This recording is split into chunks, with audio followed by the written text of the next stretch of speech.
ವಿಧಾನಸಭೆಯ ಸಭಾಂಗಣದಲ್ಲಿ tea coffee ವ್ಯವಸ್ಥೆ ಮಾಡುವ ಸ್ಪೀಕರ್ ಪ್ರಸ್ತಾಪಕ್ಕೆ ವಿಪಕ್ಷದ ಉಪನಾಯಕ ಅರವಿಂದ್ ಬೆಲ್ಲದ್ ಸದನದಲ್ಲಿ ವಿರೋಧ ವ್ಯಕ್ತಪಡಿಸಿದರು. ಇದಕ್ಕೆ ಏನ್ರಿ ಅದನ್ನ ಇಲ್ಲಿ ಚರ್ಚೆ ಮಾಡೋದು, ನನ್ನ ಕೊಠಡಿಗೆ ಬಂದು ಮಾತಾಡಿ, ಬೇಡ ಅಂದ್ರೆ ಬೇಡ, ಮುಗಿತ್ ಬಿಡಿ, ಕುಳಿತುಕೊಳ್ಳಿ ಅಂತ ಸ್ಪೀಕರ್ ಅವರು ಹೇಳಿದ್ದಾರೆ.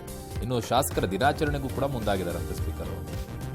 ಹೊಸ ರೇಷನ್ ಕಾರ್ಡ್ ಪಡೆಯೋ ಆಸೆ ಇರೋರಿಗೆ ರಾಜ್ಯ ಸರ್ಕಾರ ಬಿಗ್ ಶಾಕ್ ಕೊಟ್ಟಿದೆ. ಅನರ್ಹ ಕಾರ್ಡ್ ರದ್ದು ಮಾಡೋವರೆಗೂ ಸರ್ಕಾರದಿಂದ ಹೊಸ ಪಡಿತರ ಚೀಟಿ ಕೊಡಲು ಸಾಧ್ಯವಿಲ್ಲ ಅಂತ ಸಚಿವರು ಹೇಳಿದ್ದಾರೆ.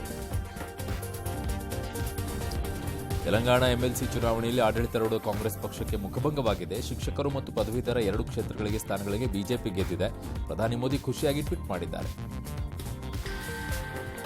ಹೈಕಮಾಂಡ್ ಮಟ್ಟದಲ್ಲಿ ಪವರ್ ಶೇರಿಂಗ್ ಸೇರಿದಂತೆ ಅನೇಕ ವಿಚಾರಗಳು ಚರ್ಚೆಯಾಗಿದೆ ಅಂತ ಸರ್ಕಾರದ ದೆಹಲಿ ಪ್ರತಿನಿಧಿ ಜಯಚಂದ್ರ ಹೇಳಿದ್ದಾರೆ. ಮಲ್ಲಿಕಾರ್ಜುನ ಖರ್ಗೆ ಅವರು ಬಾಯಿ ಮುಚ್ಕೊಂಡಿರಿ ಎಂದಿದ್ದಾರೆ. ಹಾಗಾಗಿ ನಾನೇನು ಮಾತಾಡಲ್ಲ ಅಂತ ಹೇಳಿದ್ದಾರೆ. ಚನ್ನಪಟ್ಟಣದಲ್ಲಿ ನಿಖಿಲ್ ಸೋಲಿನ ನೋವನ್ನು ಕುಮಾರಸ್ವಾಮಿಗೆ ಮರೆಯೋಕ್ಕಾಗಿಲ್ಲ.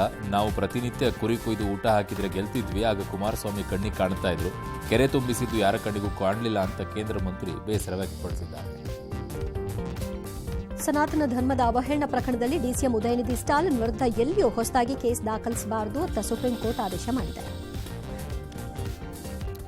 ಯುಎಇನಲ್ಲಿ ಮತ್ತಿಬ್ಬರು ಭಾರತೀಯರಿಗೆ ಮರಣ ಶಿಕ್ಷೆ ಜಾರಿಯಾಗಿದೆ. 2 ಪ್ರತ್ಯೇಕ ಕೊಲೆ ಪ್ರಕರಣಗಳಲ್ಲಿ ಕೇರಳ ಮೂಲದ ಮೊಹಮ್ಮದ್ ಮತ್ತು ಮುರಳೀಧರನ್ಗೆ ಮರಣದಂಡನೆ ಜಾರಿಯಾಗಿದೆ. ಯುಎಇಯಲ್ಲಿ ಈವರೆಗೂ ಭಾರತದ 28 ಮಂದಿಗೆ ಮರಣ ಶಿಕ್ಷೆ ಜಾರಿಯಾಗಿದೆ.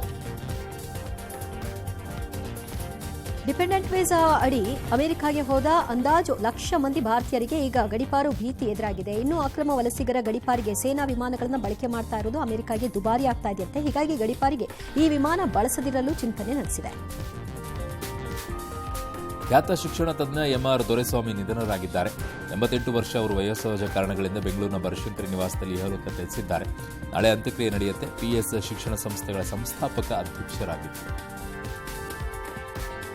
ರೈಲ್ವೆ ಇಲಾಖೆಯ ಅಧಿಕಾರಿಯೊಬ್ಬರು ಚಲಿಸ್ತಾ ಇರುವ ರೈಲಿನಿಂದ ಕಸವನ್ನ ಹೊರಗೆ ತೆಗೆದು ಹಾಕ್ತಾ ಇದ್ರಂತೆ. ಇದನ್ನ ಪ್ರಶ್ನಿಸಿದಕ್ಕೆ ನಗ್ನಗ್ತಾನೆ ಇನ್ನೆಲ್ಲಿ ಹಾಕಬೇಕು ಅಂತ ಕೇಳಿದ್ದಾರಂತೆ. ವಿಡಿಯೋ ವೈರಲ್ ಆಗಿದೆ.